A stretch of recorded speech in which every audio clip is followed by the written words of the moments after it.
buenas tardes, amigos y amigas de 2x3 en TV. Gracias por estar ahí frente a sus pantallas, como cada sábado, para acompañarnos a nosotras en esta hora de programación preparada con cariño. Buenas tardes, Dorita. Buenas tardes, Tati, ¿cómo estás? Bien, ¿cómo te fue a ti de vacaciones? De vacaciones de Semana Santa, ¿verdad?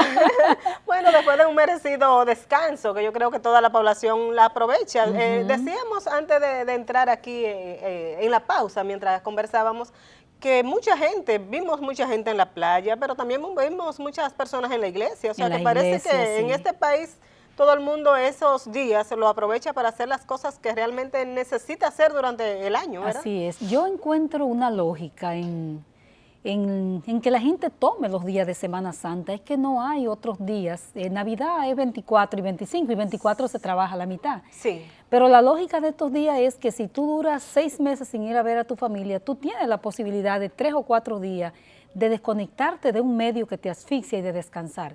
Fíjate que hay una tendencia de la gente a coger las provincias, a tomar las provincias. Sí, y entonces también la oportunidad de por primera vez encontrarse toda la familia libre. También. Porque ¿qué pasa? En vacaciones tú tomas tus vacaciones, pero quizás tu esposo, tus hijos que trabajan ya no pueden tomarla en esa misma fecha. Así. Y aunque tú quieras vacacionar, salir, pues no es lo mismo que andar, no se sale en familia. Y afortunadamente, pero, pues sí. Sí, en esta oportunidad de Semana Santa, todo el mundo está libre, pues todo el mundo aprovecha eso. Sí, y en términos generalmente después de cada Semana Santa venimos aquí con unos comentarios sobre una gran cantidad de muertos, una gran cantidad de heridos, aunque hay que decir que el gobierno parece que tiene una política de dosificar las cifras por donde quiera, no solamente en materia de Semana Santa, sino las cifras de muertos por violencia doméstica, de muertos por violencia de delincuencia, por inseguridad ciudadana, y yo no sé, como periodista uno se resiste a eso.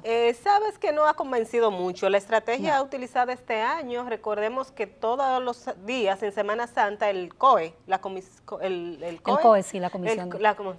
de Emergencia, el COE, da un informe diario, ¿verdad? De los accidentes, de las atenciones que brindaron, y este año establecieron la modalidad, vamos a decirlo así, de dar un solo boletín, que fue luego de pasar toda el asueto de Semana Santa, y como que la gente no se convenció con las cifras. Así es, si recordamos, se daba ese boletín una vez al día, durante esos 4 días prácticamente. 4 días. Para evitar la duplicidad de datos, porque ¿qué era lo que hacía? Doris, por ejemplo, es la editora de salud del Listín Diario. Bueno, pues Doris iba a los hospitales y contabilizaba todo cuanto herido encontraba y muertos. Pero esa misma cantidad la tomaba, por ejemplo, Diario Libre iba y hacía otro conteo. Sí. Entonces había una cantidad de muertos que no se correspondían con la realidad. Y entonces, ¿qué pasa? Que cuando tú das oficialmente una cantidad de muertos o una cantidad de heridos, que nadie quiere que los hayan, pero la realidad es que por problemas de educación y de desorganización y de problemas del país están. Entonces tú no puedes ocultar la realidad aunque duela. Y la falta de información lleva a especulaciones, porque durante toda la Semana Santa los medios televisivos sobre todo y radiales, que eran los que estaban más activos, porque los periódicos se tomaron su descansito también, pues especulaban sobre la cantidad de accidentes ocurridos, la cantidad de muertes. Entonces al no tener un respaldo oficial, como dices tú, pues sencillamente se especula y se dice lo que se piensa que está ocurriendo. Doris, y donde no hubo especulación, y aprovecho para invitar a nuestros amigos y amigas televidentes a que lean esa serie, fue una serie de reportajes que hizo mi compañera y amiga Doris Pantaleón para el periódico El Listín Diario, ¿verdad? Vamos a tener que cobrarle al Listín Diario. Es sobre los envejecientes, la situación de esa población tan importante en la República Dominicana, vamos a decir. Olvidada. Porque un pueblo que no reconoce sus envejecientes es un pueblo que está desmoralizado realmente. Sin valores. Sin valores. Y esa población, tú has puesto el dedo sobre la llaga, o la llaga sobre el dedo. El dedo sobre la llaga. El llaga. dedo sobre la llaga, con esa serie de reportajes que ustedes deben buscar y leer, porque no tienen desperdicio.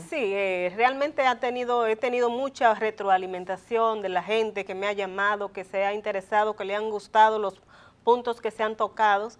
Y me llamaba la atención una jovencita, una joven que llevaba a su abuelo al médico, al Hospital Salvador B. Gautier, la dificultad de trasladar un paciente envejeciente enfermo a una cita médica, que todas son dificultades. Y ella me decía, ay, gracias por hacer visible este problema, porque cada vez que yo tengo que traer a mi abuelo y lo traigo 3 veces al mes al médico, es muchas las dificultades que enfrento, porque anda con un andador de rueda, tiene que pagar taxi, es una situación complicada. Es una situación muy difícil y uno de los trabajos hablaba de la falta de hogares, uno de la falta de hogares, de la deficiencia que hay por provincia, 15 provincias, decía uno de los trabajos. Sí. Y el otro habla del costo de esos centros. Yo, como nos están diciendo que tenemos que irnos a la pausa, lo que invito a la gente es que entre al Listín Diario, a su página digital, no tienen por qué comprarlo impreso si no pueden, pero pueden ver esa serie de la periodista Doris Pantaleón. ¿Y qué tal si nos vamos a comerciales? Me parece muy bien, pues regresamos en un momentito.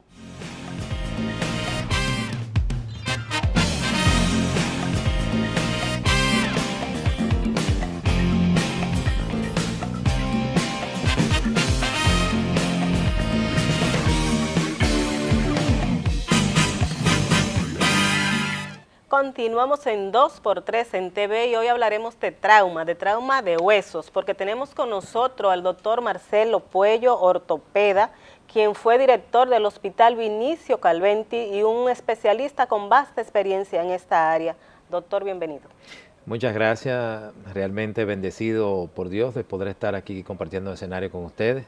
Yo digo que las dos personas más importantes en cuanto al periodismo de investigación, respetando por supuesto a las demás colegas, pero en el sentido personal, las dos personas que más aprecio y que más respeto me merecen en ese sentido, reitero, respetando a las demás compañeras, que también las quiero muchísimo, pero realmente estar ante dos bellas damas inteligentes e investigadoras, realmente es un privilegio y un honor. Muchas gracias, doctor. Afortunadamente no vinimos después de Semana Santa a hablar de la gran cantidad de muertos, pero sí muchos heridos en ese proceso y muchas lesiones.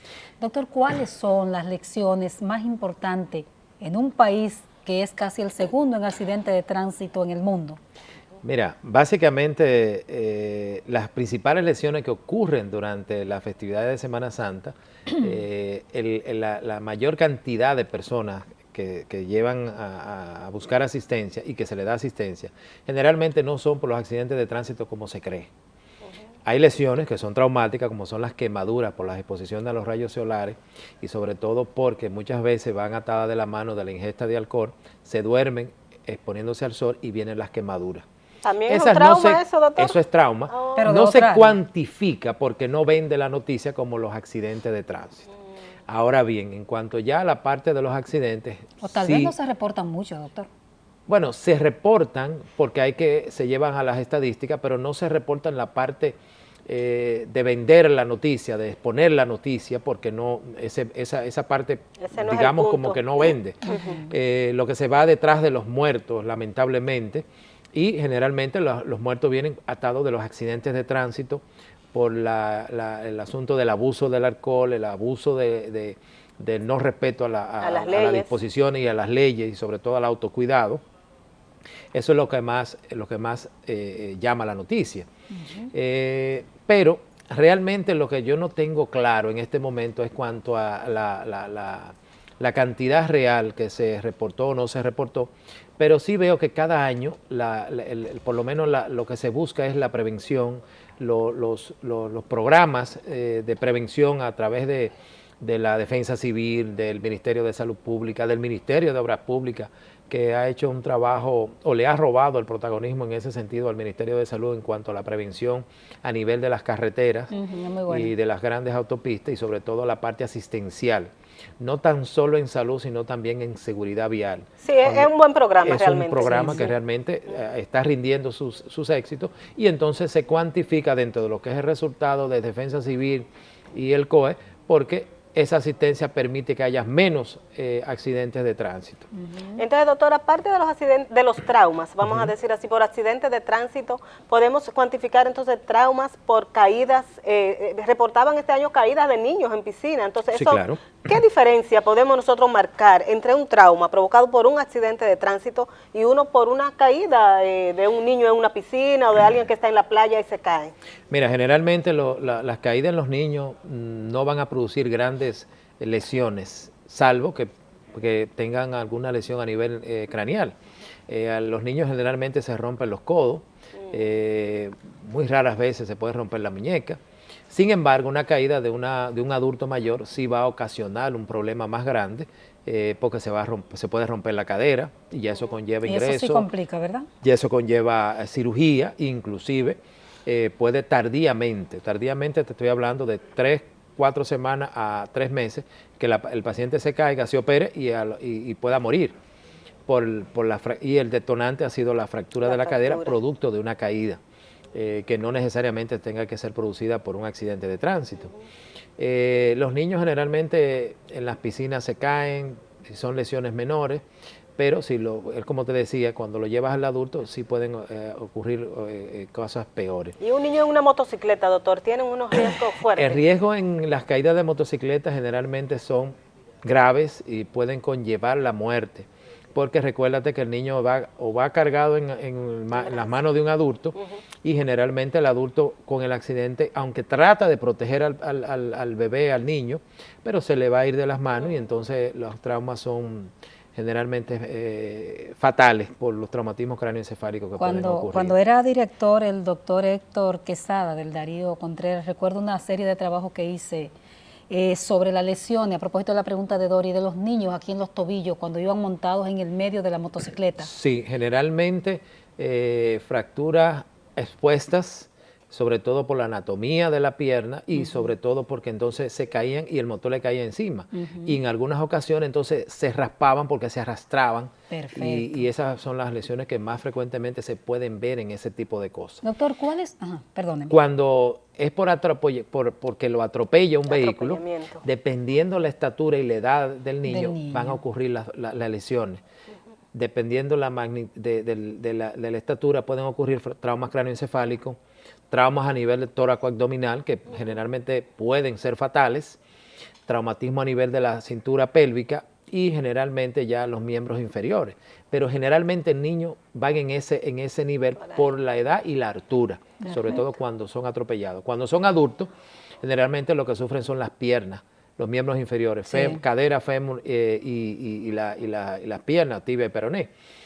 Y ya, si son caídas de motores, lamentablemente los traumatismos cráneoencefálicos que pueden ser fatales en su gran mayoría. Doctor, en la República Dominicana, ¿cuáles son las lesiones, los traumas más frecuentes en adultos y niños que ustedes reciben en las emergencias? Usted que ha sido director de un importante hospital, en las emergencias y las lesiones que llegan a la consulta de un ortopeda. Básicamente, en primer lugar, las fracturas de las muñecas, los esguinces de muñeca, en sentido general, esguince, muñeca, rodilla y tobillo es lo que más frecuente vemos en nuestras emergencias en el día a día. ¿Por caída o por caídas o por accidente?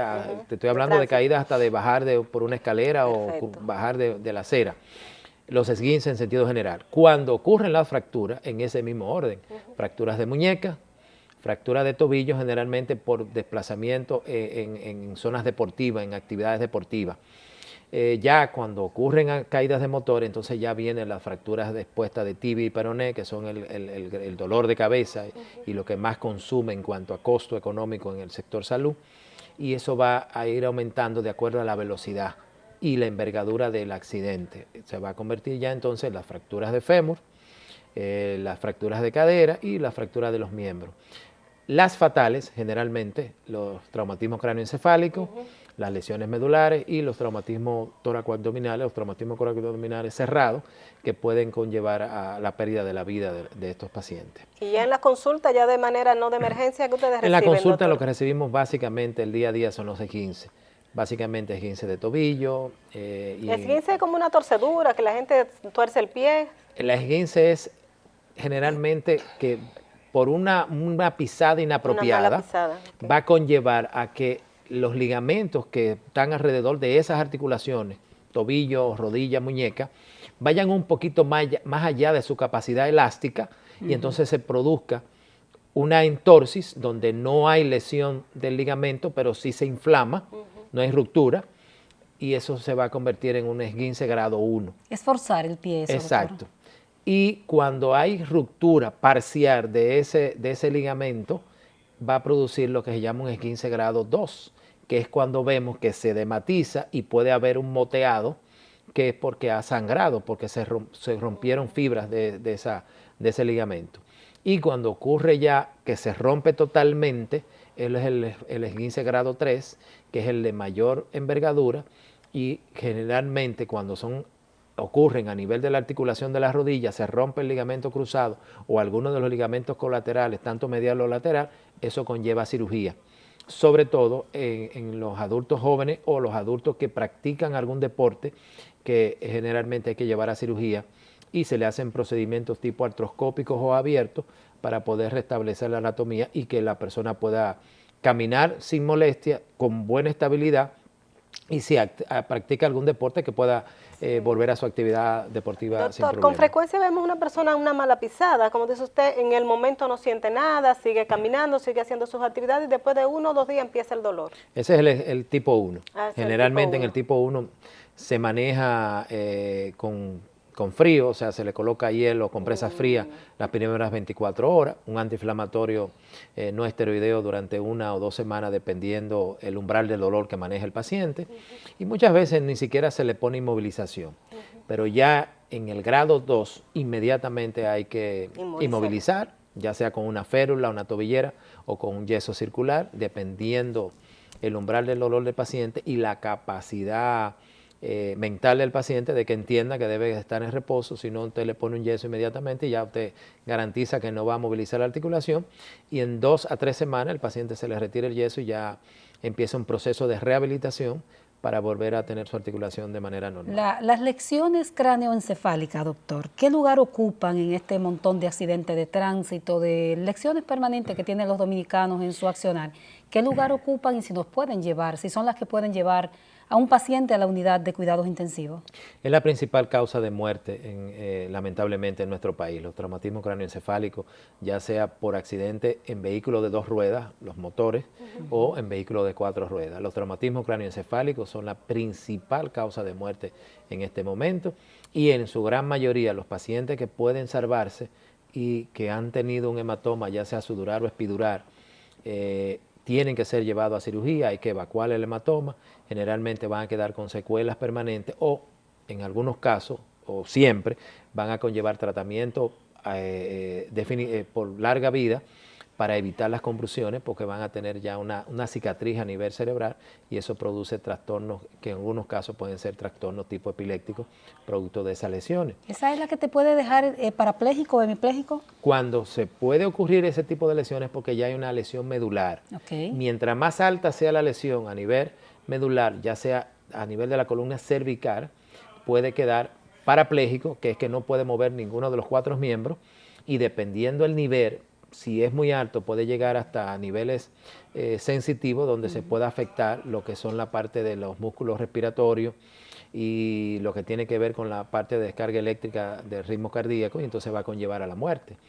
Y ya, dependiendo ya si es lumbar o tóraco-lumbar, puede ocurrir que pueda quedar paralítico de la cintura hacia abajo, permitiendo tener control de los miembros superiores, pero dependiendo del nivel también puede tener pérdida de lo que son el control de los esfínteres, tanto para hacer la micción de orinar, los procesos normales fisiológicos, va a depender del nivel de lesión que tenga.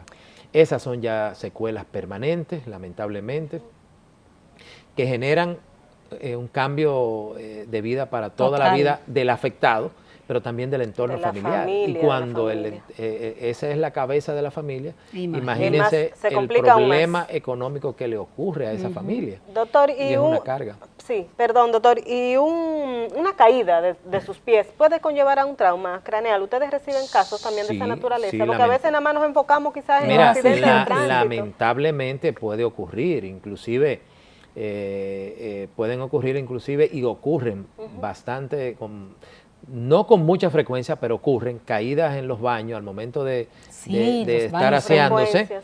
Puede tener una caída, resbalarse hacia ahí, se hace hacia detrás y vienen los traumatismos a nivel de la parte occipital, la parte posterior del cráneo, o lamentablemente un poquito más abajo y puede ocurrir una lesión de tallo cerebral que va a producir una muerte prácticamente instantánea porque se produce una herniación de las amígdalas cerebrosas. Te recuerdo, lamentablemente, una presentadora, una reina de belleza, una reina de belleza de Santiago que lamentablemente perdió su vida por una caída justamente yo creo que se quedó. Ella primero quedó parapléjica, creo que sí, parapléjica, y luego lamentablemente falleció. Sí, recuerdo, Yuli se llama esa chica. Correctamente, y es algo que se ve muy frecuentemente. Muchas veces, como vi en mis años de estudiante en el área Contreras, veíamos muchas veces que nos llegaban pacientes con lesiones lumbares que muchas veces no ocurrían lesiones fatales, pero en otras veces ocurrían lesiones que le producían lesiones permanentes a nivel lumbar, sencillamente por estar jugando, retirándole la silla a la persona al momento de sentarse. Sí. Entonces, son caídas que vamos a decir medias tontas, pero que pueden ocasionar accidentes fatales o accidentes con lesiones permanentes. Y sobre esa misma pregunta que hizo Doris, la parte complementaria me parece que sería, ustedes los ortopedas, ¿qué recomiendan, por ejemplo? Hay personas que ponen una especie de... Una alfombra. De alfombra en el baño, dentro del baño, plástica. ¿Qué recomiendan ustedes para evitar... Mientras más rugoso sea el piso, menos resbaladizo se va a tornar. Perfecto. Y eso te va a dar mayor seguridad. Revisando los trabajos de Doris con el tema de los envejecientes, generalmente, lamentablemente la política en ese sentido está trabajando hacia favor. Nos queda un camino por recorrer. Pero, por ejemplo, en nuestros hogares, los que tenemos adultos mayores dentro de nuestros hogares, uno de los detalles que tenemos que empezar a hacer es, en la medida que ese adulto, papá, mamá, abuela, va envejeciendo, tenemos que ir creando las condiciones dentro del hogar, tratando de no tener alfombra dentro del hogar, o que la alfombra en los bordes sean lisos para que no tropiecen. En los baños colocar, vamos a decir, dónde agarrarse a la hora de entrar al baño, muchas veces cambiar hasta la bañera, cambiar el piso, y dentro del baño dentro de la bañera tener donde ellos agarrarse. Y hasta sillas especiales para hacer la parte de la higiene. Sí. Eso son cosas que también hay que tenerle en cuenta, sobre todo para la autoseguridad del hogar. Doctor, sí, bueno, vamos a pedirle un permisito, doctor, nos vamos a una breve pausa y regresamos.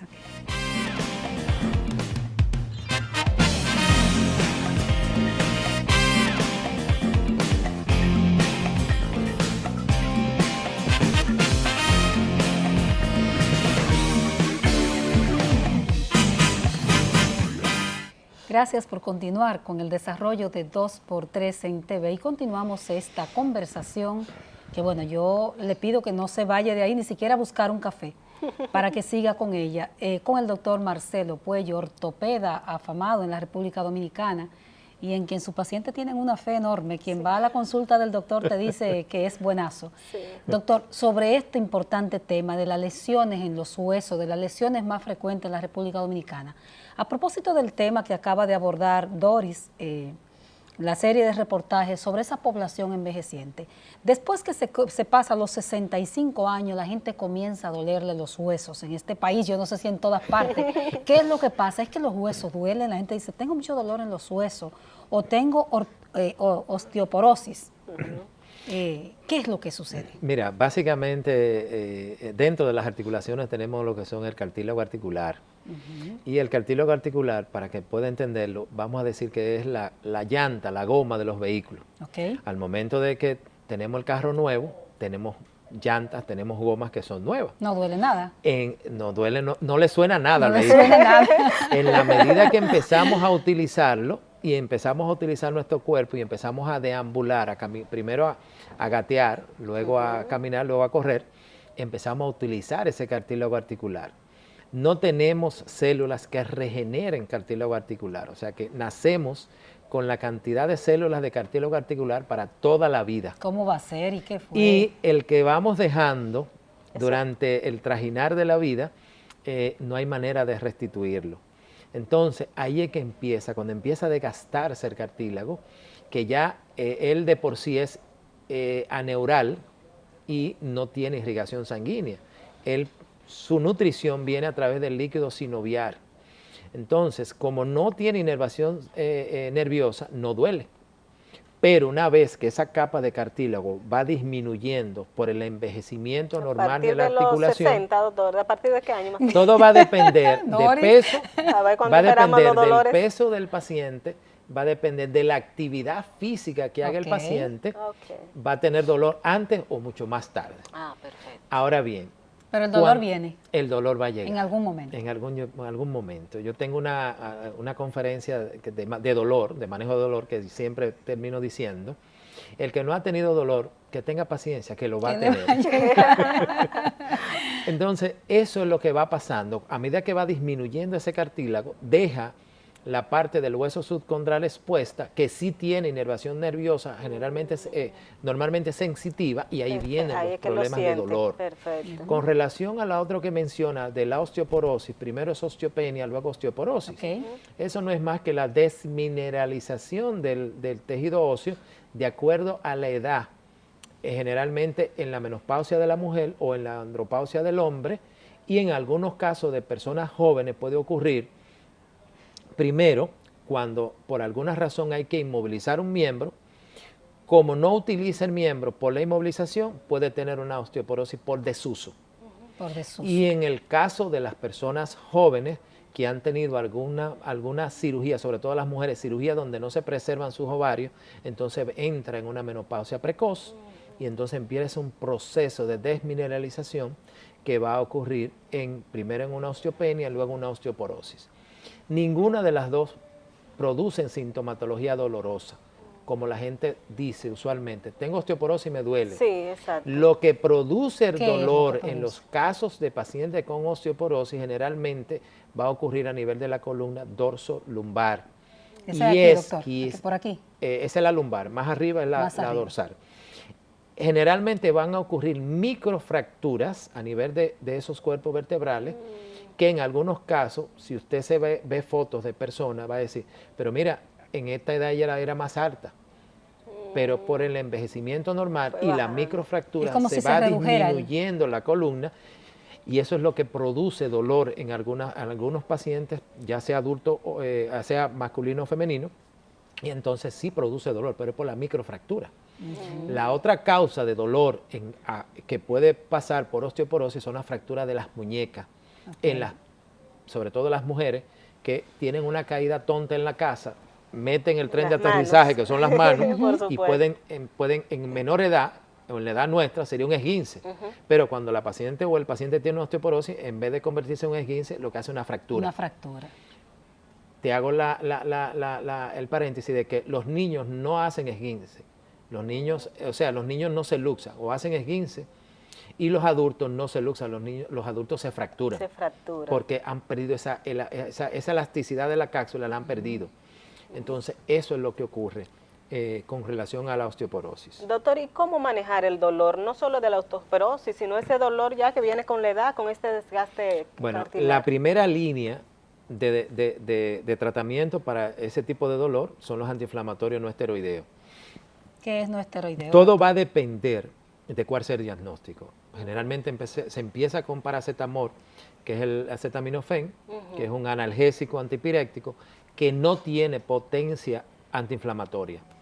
Pero si hay un proceso ya donde hay procesos inflamatorios, como son los traumatismos o como pueden ser las enfermedades que tienen que ver con tejido conectivo, como la artritis reumatoidea, entonces se utilizan los antiinflamatorios no esteroideos. ¿Qué es no esteroideo para nuestros televidentes? Los esteroideos son lo que generalmente producimos normalmente nosotros, y generalmente son los analgésicos que producimos, que produce el cuerpo humano de manera natural, que vienen del estradiol. Bien. Entonces los no esteroideos son los que no tienen ese potencial de efectos como la famosa cortisona, que el morbo le dice. Ahí está la dexametasona, está la triancinolona, la misma hidrocortisona, que esos son los esteroideos, vienen del anillo del estradiol. Los no esteroideos son el diclofenaco, el piroxicam, los COX-2 como el Vioxx, el Valtine, etcétera, que esos no tienen esa potencia como tienen los esteroideos, y por eso los llamamos no esteroideos para diferenciarlos. Bien. Pero sí tienen potencia analgésica y potencia antiinflamatoria. Y generalmente se van a dividir en los que actúan, o sea, ellos actúan los dos inhibiendo la ciclooxigenasa, que es el principal, producto, para que me pueda entender el televidente, que produce la inflamación. Perfecto. Entonces, cuando inhibimos esa parte, mejoramos el dolor y mejoramos el proceso inflamatorio. Entonces, tenemos la ciclooxigenasa 1 y la ciclooxigenasa 2. Entonces, se han dividido en dos grandes grupos: los que inhiben ambas y los que solamente inhiben la selectiva. Entonces, por eso los COX-2 selectivos se dice que solamente, o se dice no, ellos inhiben solamente la COX-2. La ciclooxigenasa 2 se activa solamente en procesos inflamatorios, ya sea traumatismo o ya sea por patología, ya sea tumores o enfermedades que tengan que ver, que produzcan procesos inflamatorios. Los COX-1, la ciclooxigenasa 1, se habla de que ellas actúan produciendo protección a nivel gástrica, protección a nivel renal y hasta protección a nivel cardíaco. Entonces, cuando damos un diclofenaco, estamos inactivando ese proceso que hace fisiológico la COX-1 y también la COX-2. Por eso son los famosos no selectivos. Y los selectivos son los que solamente actúan sobre la COX-2 específicamente, que solamente se activa en procesos. Entonces, doctor, en pocas palabras, no hay que vivir con dolor, o sea, hay soluciones. No. Ningún paciente en la época moderna actual, del no dolor, no debe haber razón para que un paciente esté conviviendo con dolor. Perfecto. Hay procesos como la fibromialgia que producen incapacidad por dolor, pero hay mecanismos para disminuir ese umbral de dolor y que el paciente pueda tener una vida cómoda, aún tenga una patología dolorosa. Esa enfermedad solo da un programa, no nos vamos a meter en ella, pero la fibromialgia, ¿quién la maneja, doctor? La fibromialgia debe manejarse de manera colegiada. Interdisciplinaria. Okay. De manera colegiada. Reumatólogo, ortopeda, psiquiatra, oh, Dios mío, qué complejo. fisiatra y un internista. Es lo correcto. Sobre todo los endocrinólogos también. Pero básicamente los que hacemos manejo del dolor, hacemos manejo con nuestro paciente, y generalmente siempre tenemos una interconsulta o con un internista, con un endocrinólogo, y siempre vamos a tener de la mano un fisiatra.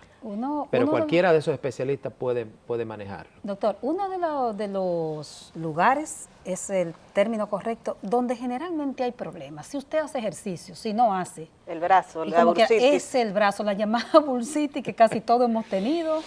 Y que te puede durar hasta 4 y 5 meses, dependiendo de qué es lo que genera la bursitis. ¿Es la edad también, que nos estamos poniendo viejos?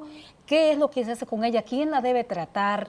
Ok, mira, la bursitis puede ocurrir en cualquier articulación donde haya una bursa. Por eso el término de bursitis. ¿Y la bursa es? Generalmente alrededor de las articulaciones hay zonas, que es lo que llamamos las bursas, que actúan como espaciadores en zonas donde hay articulación y sobre todo donde hay terminaciones osteotendinosas, precisamente para que no haya roce. Cuando esas zonas se irritan y producen procesos inflamatorios, cada vez que esa célula se inflama y baja el edema, tiende a dejar sudor.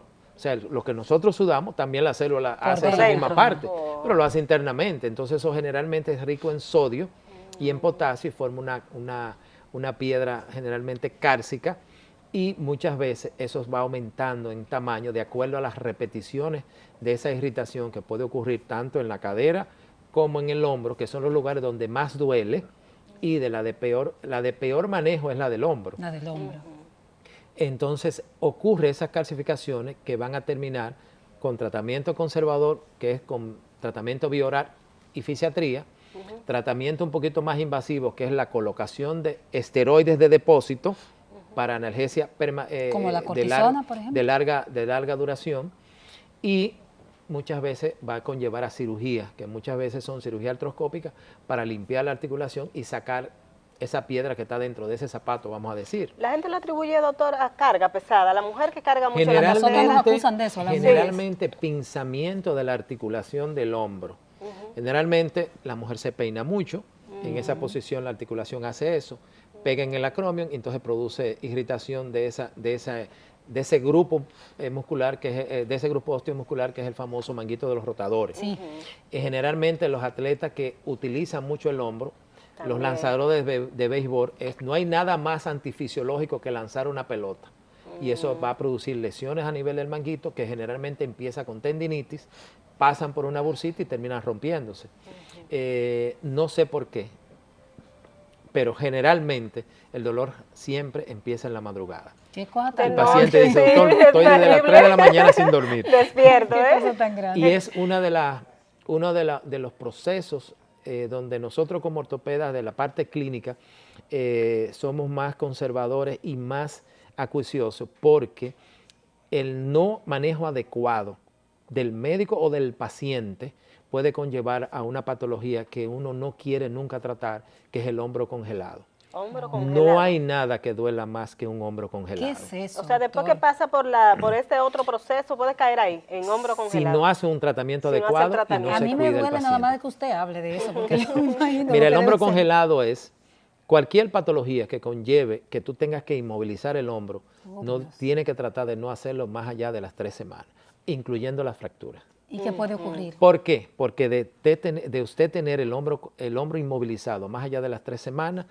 toda esa cápsula y todo ese engranaje de la articulación del hombro empieza a producir una fibrosis y hace lo que se llama una capsulitis adhesiva, que por más que usted quiera moverlo, se tranca el hombro y eso produce un dolor que Terrible. no quiera imaginártelo. Hay que Todo eso la muscular, mejor doctor. forma de manejarlo es justamente con la prevención y la profilaxis para no caer en el hombro congelado. Pero eso es muscular, ese dolor, doctor. Toda esa parte del hombro es osteomuscular.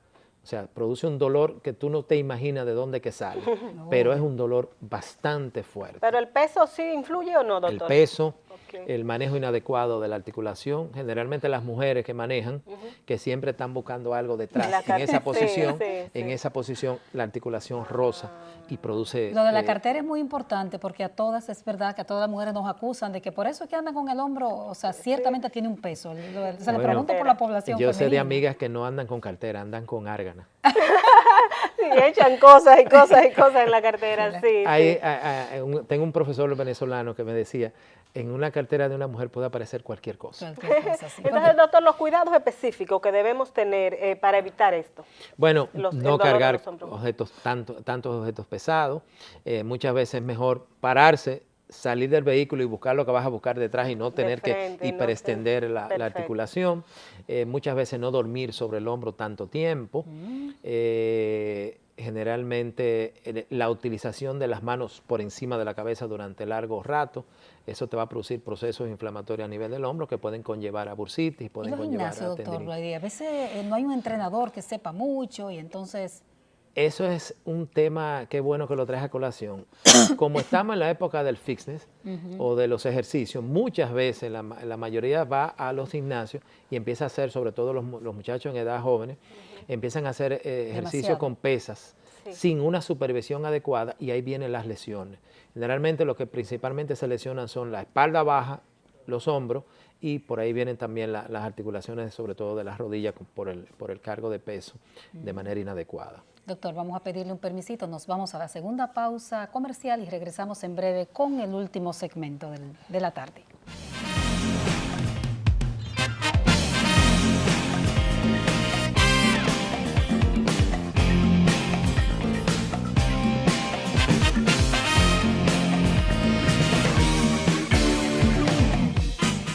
Continuamos conversando con el doctor Marcelo Puello, traumatólogo, doctor, ortopeda, Ortopeda traumatólogo. traumatólogo. Y estamos hablando del dolor, de ese dolor de articulaciones que sufre la población, sobre todo aquella población envejeciente y toda la población en sentido general sufre también de dolores en los hombros y diferentes tipos de dolores. Doctor, ¿en qué momento debe entrar el médico rehabilitador cuando ustedes ya tienen un paciente en tratamiento para lograr la efectividad de este tratamiento que ustedes aplican?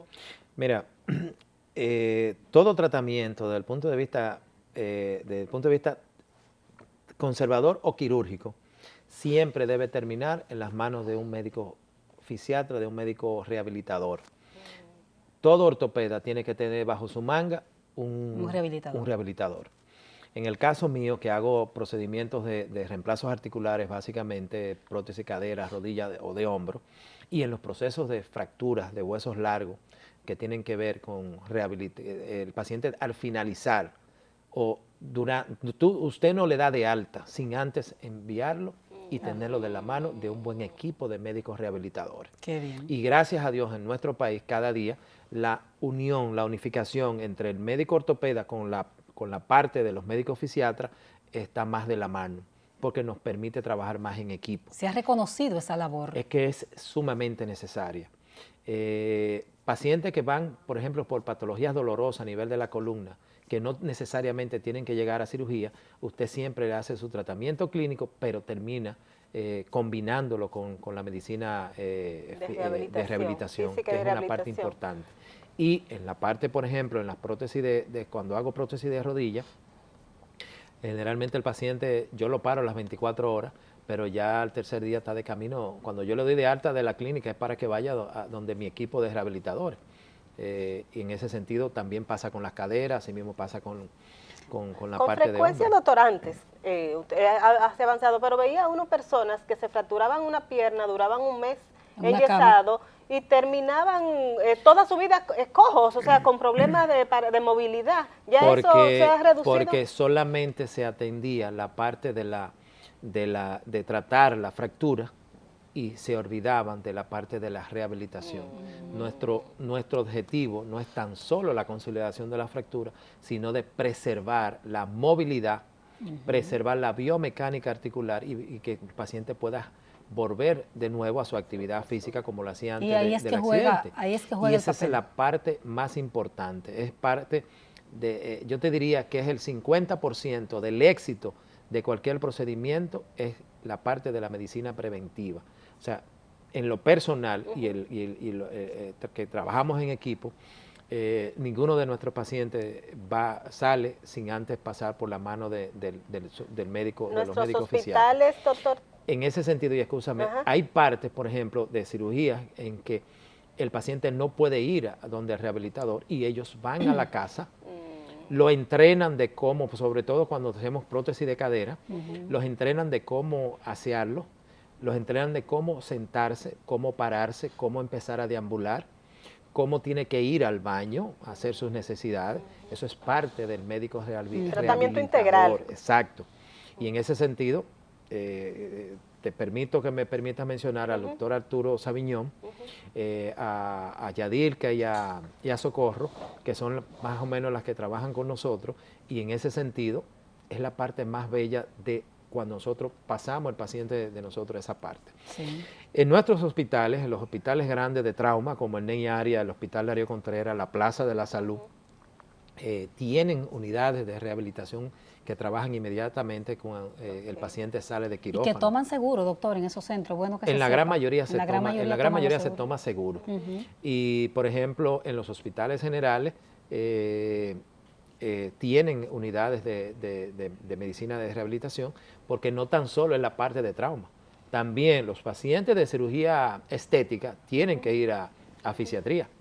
Los pacientes que lamentablemente han tenido accidentes cerebrovasculares o que han tenido infarto tienen que pasar por donde el médico rehabilitador también, porque hay que cambiarle Así es, y de hecho hay grandes centros y la condición de vida. Y de hecho, doctor, hay grandes centros que ya tienen unidades de rehabilitadora en materia cardiovascular. Correctamente. Doctor, la gente se nos queja cuando traemos especialistas de la dimensión suya, que nunca decimos dónde están. Entonces la gente dice, ¿dónde está ese médico? Nunca decimos dónde están y cuáles son sus teléfonos. Le vamos a pedir que en este momento nos diga dónde está su consulta y cuáles son los teléfonos por si alguien lo quiere contactar, que es importante. Mira, mi consulta privada está en la Clínica Independencia Norte, eso es en Arroyo Hondo III, sí, en el consultorio 201. Eso antes era la Sol Poniente, ahora es Coronel Lora Fernández, número 7. Y estamos ahí a plena disposición. Eso es la parte de la consulta, lunes, martes, jueves y viernes de 3 a 7 de la noche. y procedimientos quirúrgicos lo hacemos en la misma clínica, en Vista del Jardín, en Centro Médico UCE, dependiendo donde el paciente quiera hacerlo. ¿No está ahora en hospitales? En este momento no estoy en hospital, mi plaza es del Hospital Marcelino Benet Santana, todavía estoy de licencia sin disfrute de sueldo, pero mientras tanto sí estamos de lleno en lo que es la parte de la consulta privada y en la parte docente, sobre todo a nivel internacional en este momento. ¿Quién lo quiere, si alguien lo quiere contactar, dónde se pueden comunicar con usted? El teléfono del consultorio es el 809-385-0062.